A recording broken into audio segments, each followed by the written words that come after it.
श्री कृष्ण दोस्तों, वैष्णवी वृंदावन चैनल में आपका स्वागत है। तो इस बार 15 फरवरी 2026 को है महाशिवरात्रि और महाशिवरात्रि का दिन भगवान शिव शंकर की पूजा आराधना के लिए बहुत ही उत्तम माना जाता है। तो आइए सुनते हैं महाशिवरात्रि की पौराणिक कथा। पौराणिक कथा के अनुसार भगवान शिव की पत्नी माता सती ने अग्निकुंड में कूदकर अपने शरीर का त्याग कर दिया था।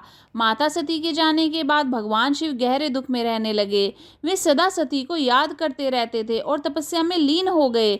माता सती ने देह त्याग करते समय यह संकल्प लिया था कि वे हिमालय राज के घर में जन्म लेकर पुनः भगवान शिव को पति रूप में प्राप्त करेंगी। अपने संकल्प के अनुसार सती ने राजा हिमालय की पत्नी मेनका के गर्भ से जन्म लिया और पार्वती कहलाई। माता पार्वती के बड़े होने पर उनके माता पिता उनके लिए योग्य वर की तलाश करने लगे। तभी देव ऋषि नारद मुनि राजा हिमालय के पास पहुंचे और उनसे कहा कि पार्वती कोई साधारण कन्या नहीं है, बल्कि वे स्वयं जगत जननी है और उनके लिए भगवान शिव ही सर्वश्रेष्ठ हैं। यह सुनकर राजा और रानी अत्यंत प्रसन्न हुए। उसी समय भगवान शिव तपस्या करते हुए उसी क्षेत्र में पहुंचे थे।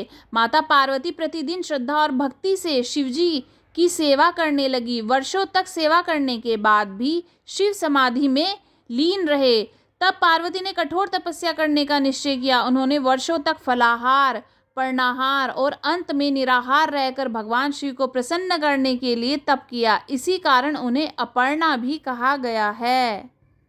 माता पार्वती की कठोर तपस्या से प्रसन्न होकर भगवान शिव ने उन्हें पत्नी रूप में स्वीकार करने का वरदान दिया। देवताओं की उपस्थिति में माता पार्वती और भगवान शिव के विवाह का दिन निश्चित हुआ, जो फाल्गुन मास की चतुर्थी तिथि थी। शिव पार्वती विवाह और दिव्य बारात। विवाह के दिन भगवान शिव बारात को लेकर माता पार्वती के द्वार पहुंचे। भगवान शंकर की बारात अत्यंत अद्भुत और अलौकिक थी। इस बारात में नंदी, भैरव, वीरभद्र सहित अनेक गण, ऋषि, मुनि, देवता, गंधर्व और किन्नर शामिल थे। भूत प्रेतों और गणों की विचित्र वेशभूषा देखकर माता पार्वती की माता मैना पहले भयभीत होकर बेहोश हो गई। इसके बाद भगवान शिव ने सौम्य और सुंदर रूप धारण कर उनके सामने दर्शन दिए।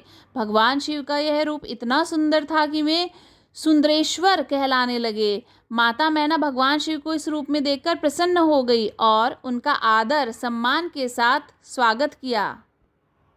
शुभ मुहूर्त में शिव पार्वती का विवाह संपन्न हुआ। भगवान विष्णु, ब्रह्मा और अन्य देवताओं की उपस्थिति में विवाह वैदिक विधि से कराया गया। इस दिन विवाह के साथ ही शिव पार्वती का मिलन पूर्ण हुआ। चूंकि फाल्गुन मास की चतुर्थी तिथि के दिन ही दोनों का विवाह संपन्न हुआ था, इसलिए इस दिन का महत्व और भी बढ़ गया था। इस दिन विशेष रूप से कुंवारी लड़कियां मनचाहा वर पाने के लिए और विवाहित महिलाएं वैवाहिक जीवन में सुख समृद्धि के लिए भगवान शिव की आराधना करने लगी।